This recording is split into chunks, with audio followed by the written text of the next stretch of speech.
এখন আমরা properties of triangle, যেটা একটা ট্রিগোনোমেট্রির পার্ট, সেই প্রপার্টিস অফ ট্রায়াঙ্গেলের একটা প্রপার্টি বা একটা ল, কোসাইন ল, এই কোসাইন লটাকে আমরা ভেক্টরের ল দিয়ে প্রুফ করব। তো ভেক্টরের ল থেকে আমরা কিভাবে ব্যাপারটাকে প্রুফ করতে পারি, দেখো এখানে ফার্স্টে আমরা ল অফ ট্রায়াঙ্গেলটাকে ইউজ করেছি। Vector A and vector B are taken along two adjacent sides of a triangle in the same order, while the vector C, which is taken in the opposite order, represents the resultant of those two vector quantities, that is vector A and vector B. তো এখানে অ্যাঙ্গেলগুলোকে আগে দেখে নাও। Vector A আর vector C এর intermediate angle beta, vector A আর vector B এর হেড টু টেল অ্যাঙ্গেল ছিল গামা। তো এর আগে আমরা মেনশন করেছিলাম যে যখন ভেক্টরের ইন্টারমিডিয়েট অ্যাঙ্গেল নিতে হবে তখন টেল টু টেল অ্যাঙ্গেলটাকে নিতে হবে। তাহলে টেল টু টেল নেওয়া বলতে এই ভেক্টর A যে ডিরেকশনটা, এটাকে ব্লু ডট লাইন দিয়ে, ডটেড লাইন দিয়ে এটাকে এক্সটেন্ড করা হয়েছে, so that the angle between vector A and vector B is 180 degree minus gamma. এবার একটা ব্যাপার বলে রাখি যে যদি দুটো ভেক্টর দেখো টেল টু টেল কানেক্টেড নেই, হেড টু হেড কানেক্টেড আছে, অ্যাজ অ্যান এক্সাম্পল দেখো এখানে vector B and vector C, ঠিক আছে, ভেক্টর B আর ভেক্টর C হচ্ছে হেড টু হেড কানেক্টেড আছে, মানে টার্মিনাল পয়েন্ট দুটো একই জায়গায়। তো সেক্ষেত্রেও আমরা এই হেড টু হেড কানেক্টেড যে অ্যাঙ্গেল পাবো, টেল টু টেল কানেক্টেড অ্যাঙ্গেলও আমরা তাই পাবো। তো এক্ষেত্রে এক্সটেন্ড করার কোনো দরকার হয় না। আমি সেটা বোঝানোর জন্য এখানে ফিগারটা জাস্ট একটু এই পোরশনটাকে একটু আমি এখানে সিমুলেট করেছি, দেখলে বুঝতে পারবে। এরকম বি সি, এই অ্যাঙ্গেলটা ইন্টারমিডিয়েট অ্যাঙ্গেল হচ্ছে, এখানে আলফা রয়েছে। তো তার মানে যদি আমি ইনকেস এক্সটেন্ড করিও টেল টু টেল ওদেরকে নিয়ে আসার জন্য, ঠিক আছে, ওদেরকে টেল টু টেল নিয়ে আসার জন্য আমি যদি এক্সটেন্ড করিও, তাহলে এটা তো ভেক্টর সি হলো, এটা ভেক্টর বি, তাহলে দেখো আবার এই অ্যাঙ্গেলটা অ্যালফাই হচ্ছে, তখন ভার্টিক্যালি অপোজিট অ্যাঙ্গেল। তো যার জন্য টেল টু টেল কানেক্টেড থাকলেও আমাদের কাজ চলে যাবে, আর মানে ভালোই হবে, আর হেড টু হেড কানেক্টেড থাকলেও আমাদের কোনো অসুবিধা নেই। কিন্তু হেড আর টেল যেন কানেক্টেড না থাকে, থাকলে এক্সটেন্ড করে নিতে হবে। তো যাকে, তো এখন কোসাইন লটাকে যেটাকে আমরা এখানে প্রুফ করতে চাইছি, সেখানে দেখো কি করা হয়েছে। তাহলে কোসাইন ল এটা আমরা প্রুফ করব। এখানে আমি একটা পার্ট আমি লিখিনি, এটা নিজেরা যখন এক্সামে করবে লিখে নেবে, জাস্ট একটা সেন্টেন্স যে from the law of triangle, from the law of triangle of vector addition, ঠিক আছে, এটাকে লিখে নিয়ে তারপর এটাকে মেনশন করবে vector A plus vector B, vector A plus vector B is equal to vector C। Second যে লাইনটা আছে এখানে দেখো বোথ সাইডে সি ভেক্টর দিয়ে ডট প্রোডাক্ট করা হয়েছে। দেখো সি ডট, দেখো সি ডট, ঠিক আছে, সি ডট, তারপর a প্লাস b মানে vector a plus vector b is equal to C dot vector c। তাহলে এবার সি এর জায়গাতে আবার vector a plus vector b replace করা হয়েছে, কেন বুঝতেই পারছো।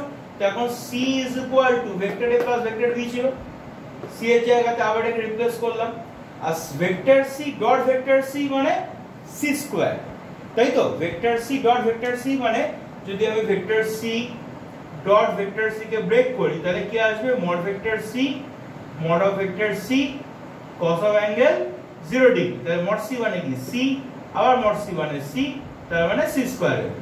ঠিক সেরকম ভাবে C vector dot C vector C square, A vector dot A vector A square, B vector dot B vector হচ্ছে বি স্কয়ার। তো তাহলে বলে এখানে নেক্সট যে লাইনটা দেখো, এখানে আমরা a ডট a লিখলাম প্লাস a ডট b, ঠিক আছে, a dot b, a dot b লিখলাম এখানে, তারপর plus b dot a, b dot a plus b dot b, b dot b। তো যেটা মেনশন করেছিলাম যে তাহলে a ডট a হবে a square, b dot b হবে b স্কয়ার। আর কমিউটেটিভ যে রুলটা ছিল, কমিউটেটিভ যে রুলটা, ডট প্রোডাক্টে, সেখানে কি বলছে এ ডট বি আর বি ডট এ হচ্ছে ইকুয়াল। তাহলে আমি এখানে দুটো এ ডট, এখানে একটা এ ডট বি ছিল, এখানে একটা বি ডট এ ছিল, দুটোকে একসাথে মিলিয়ে আমরা লিখলাম টুয়াইস এ ডট বি, তার কারণ এ ডট বি আর বি ডট এ হচ্ছে ইকুয়াল। পরের লাইনে এসে এ স্কোয়ার বি স্কোয়ার থাকলো যেরকম থাকার, প্লাস এ ডট বিটাকে আমরা ব্রেক করেছি, দেখো mod A into mod B into cos of angle 180 degree minus gamma. তার কারণ এর আগে আমরা একদম বিগিনিং এই বলেছি ভেক্টর এ আর ভেক্টর বি এর intermediate angle 180 degree minus gamma.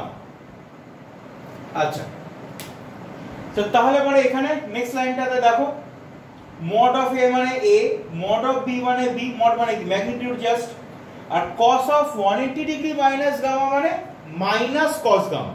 ঠিক আছে, মাইনাস cos গামা। ট্রিগোনোমেট্রিতে দেখেছো কিভাবে কোয়াড্রেন্ট চেঞ্জ করে করে আমরা টোটাল 360 ডিগ্রির জন্য কিভাবে আমরা ভ্যারি করাতে পারি, এটা আর বোঝানোর কিছু নেই। cos of 180 degree minus gamma হয়ে গেছে মাইনাস cos গামা।